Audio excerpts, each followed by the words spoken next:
The biggest series of the season for the Yankees so far begins tonight. First place Yankees, second place Orioles. Only one game separates them from first place. Who will win?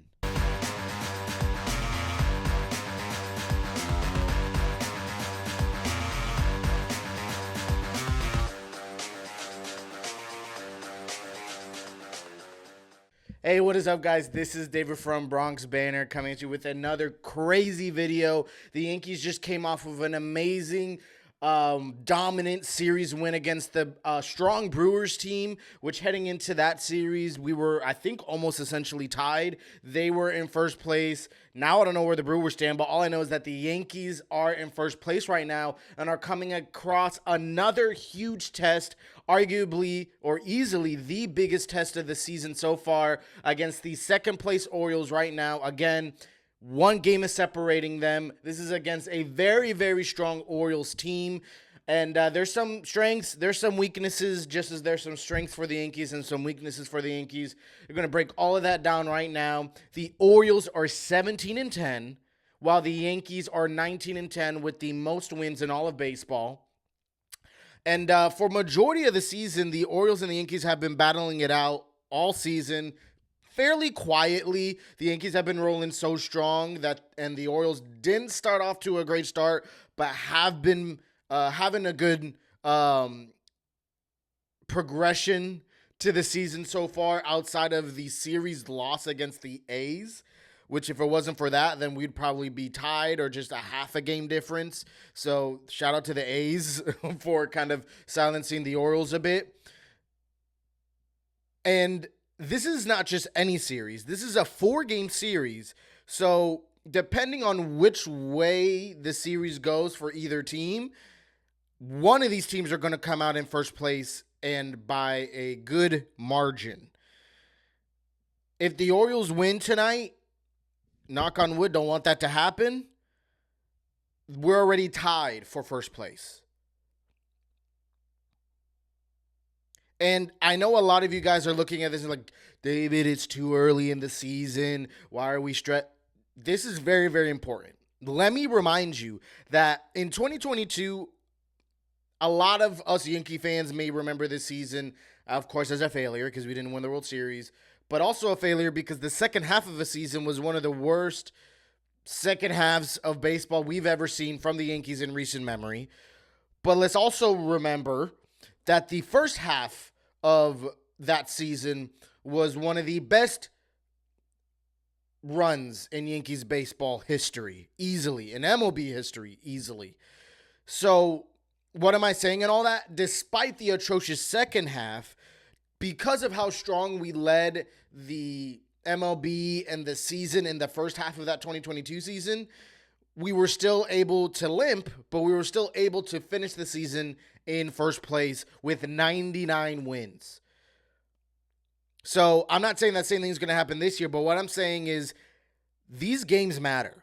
How we start this season matters. How much of a jump we could get on our division rivals matters. So this series matters and easily is the biggest series of the season so far.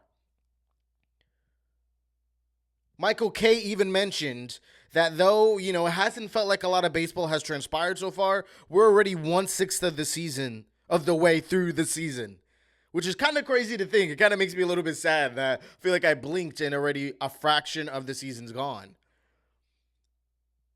And also, this is a little bit of a public service announcement for Yankee fans, especially on Twitter, because I'm pretty active on there. I see a lot of you guys chatting it up there. If we're going to stress so easily about a series split against the A's this early into the season, we better be stressing even more about a division rival series coming up against a good team at that. Hey, what is up, guys? Sorry to interrupt this video, but my merch shop has officially opened. Check it out down in the description below. There's a link. Underneath this video, you're going to see some of my merch already loaded onto the YouTube webpage. You can save 20% off on the official drop. Only the first 100 orders will be able to use 20% off with the code BRONXBANTER20 on your first order. There's no limitations. Stock up the cart. Get yourself 20% off. Friends, family. There's Yankee merch. There's Bronx Banter merch. There's Bronx Banter and Yankee merch. Vintage tees. You can see here on the screen, just scrolling through. Great quality, great price. I know you guys are going to love it. Hats, hoodies, sweatshirts, everything and anything. Let me know what you guys think. Back to the program. So again, we know about the Orioles. I feel bad for not even knowing this off the top of my head. I believe they won the division last year, so they're reigning AL East pennant champions. They're a young team that has arguably only gotten better, at least offensively, with calling up Colton Cowser and him having the run that he's had. He's been one of the best bats on the team. If it wasn't for Gunnar Henderson, my gosh, I didn't realize he was been having a sneaky good season, leading the team with 3 triples already. Just only a couple of games, again, 1/6 of the season through, and he already has 3 triples, 9 home runs. Again, that's the most, even compared to the Yankees, that's the most. And 22 RBIs. So expect to see some more, possibly more triples. Definitely, I don't want to say definitely, but it's likely to see a home run from him as well. And he's going to definitely bring in more runners as well with those RBIs, bringing up some of those numbers. But let me also mention that though Gunnar Henderson's a notable player to keep an eye out on, he's also a notable player to keep an eye out on for the amount of strikeouts he's had. I don't have the exact number right here, but he leads his team by strikeouts substantially. I believe that's 31 strikeouts for him, 21 or 31. I'm trying to remember. A large amount of strikeouts. His on-base percentage for his batting average is fairly low. I think his batting average is around 280-something. His on-base percentage is around 340. So that margin is not very high. What does that mean? On top of his strikeouts, that means that he's not walking a whole lot. So he's really just a contact-heavy batter with good power. So expect to see a lot of balls in play. Expect to see him fairly aggressive. I'm assuming. Oriole fans correct me. I'm not sure how he attacks pitchers, but it sounds like he seems to be more of an aggressive hitter, a successful aggressive hitter. So not a lot of walks to happen from him, but a lot of damage to be done. So against a solid Yankees pitching, let's see if we could kind of nullify that a bit. And on top of that, Colton Cowser, which again, call him the milkman, is a guy you may not know about because he's been called up this year, but he has over a 300 batting average in all the games that he's played, which is a good amount, and over a 1 OPS. Let me also remind you, not saying that he's better than him, but Juan Soto currently is in the 900s in the OPS. So he has a higher OPS than Juan Soto. So that's just to kind of not picture of that Colton Cowser's could be compared to Juan Soto, because this is just easily a good stretch for Colton Cowser. Though he is a talented ball player, I don't think he's better than Juan Soto. But this just shows how great of a bat he has in this moment right now. That he's offensively has a higher OPS than a generational talent like Juan Soto right now. So that's something to look out for as well. And also, the Orioles have, and listen, I'm going to break down both teams, so I don't want you guys to think that this is just an Orioles fest right here. But the Orioles have 6 guys in their lineup that are hitting over 280 or higher. There's a handful of guys also hitting over 300. I think that's about 3 guys, maybe 4 guys. But there's 6 guys in total hitting over 280 in their lineup. 6 out of 9. And now, despite their great offensive numbers, the Orioles' biggest concern is their pitching. The biggest weakness, that with the team ERA being a big issue, especially if it wasn't for Burns, that currently has a 2.45 ERA, I believe. So if it wasn't for Burns, that team ERA would be looking way, way worse.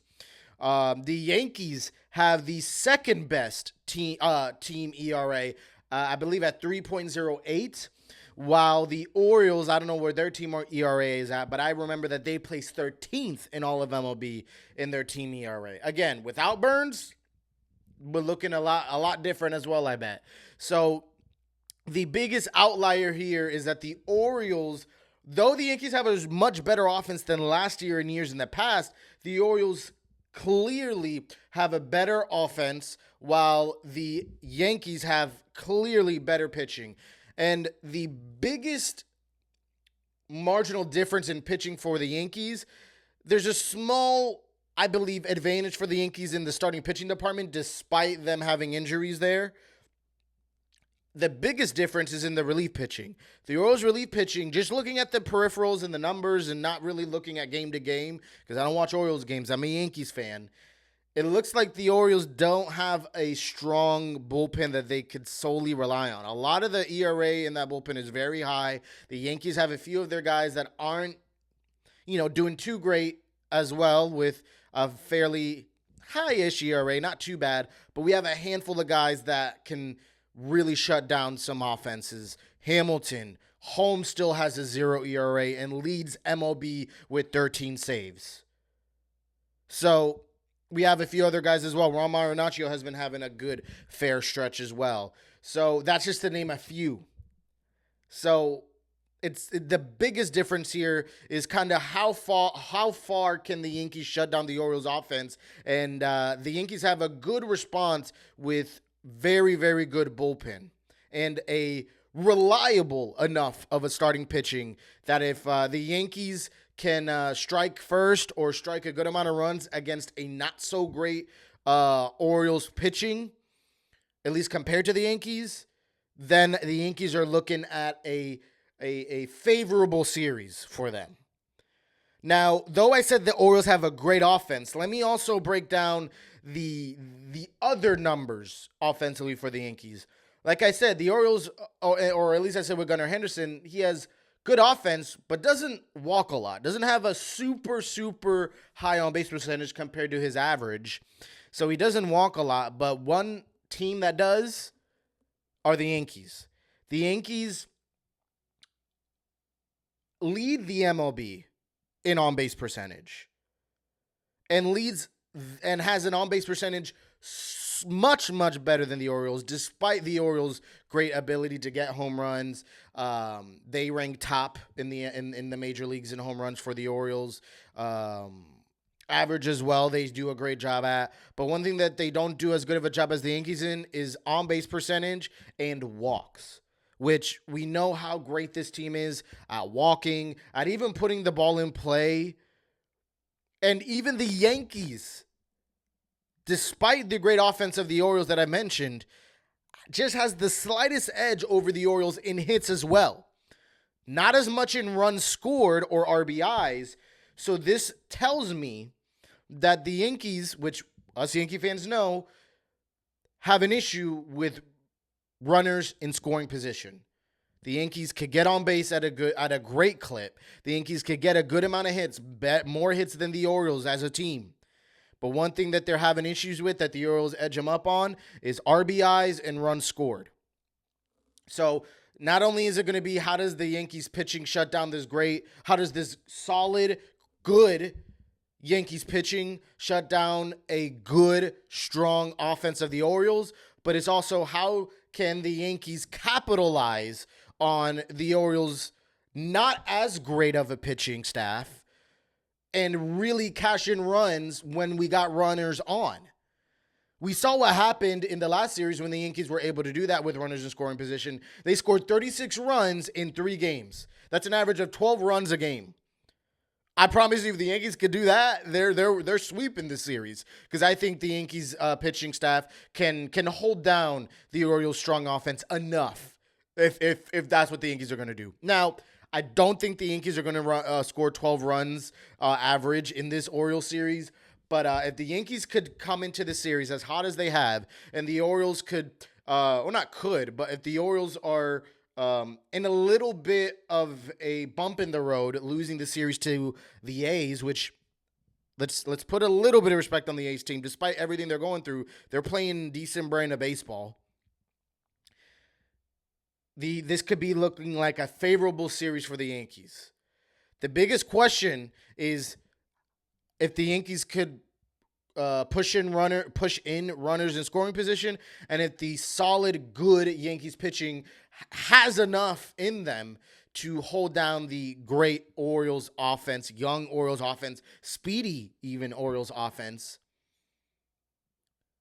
with also a well-rested bullpen, because of the last 2 games the Yankees had, they didn't have to use their bullpen too much. I'm a Yankees fan, but I'm easily picking the Yankees over the Orioles here. And I'm not saying that they're going to sweep the Orioles or anything like that. My final prediction is I'm on the more optimistic side. I don't want to split this series, though I'd be okay with it because we'd still, against a good team, we'd still be one game above them. But if we could win this series at a 3-1, which is what I initially predicted in this road stretch, I expected the Yankees to leave this road stretch with 5-2. Right now they're 2-1. So if they could go 3-1 against the Orioles, they get 3 games up above them, and they're going to be sitting pretty on the standings. So that's my prediction. Let me know what you guys think. This is going to be a fun series. You guys have to tune into each and every game. First game starts tonight.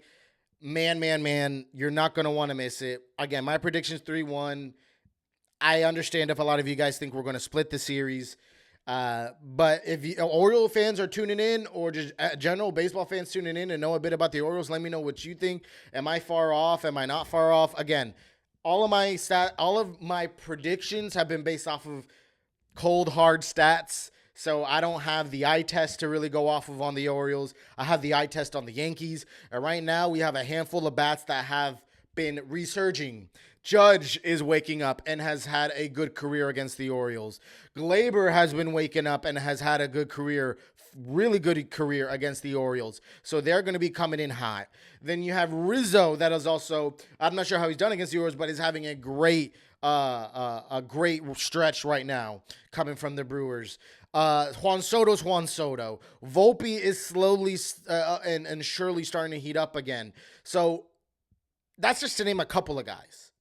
I'm super excited to see what the Yankees are going to do against the Orioles, and this is going to be super fun. So let me know what you guys think. And if you liked today's episode, please make sure you subscribe down below. It'll truly mean the world. Check out what YouTube suggests will be a great video for you. And also, The Martian wants you to subscribe. Judge wants you to subscribe. So make sure you do. And until next time, peace and be blessed.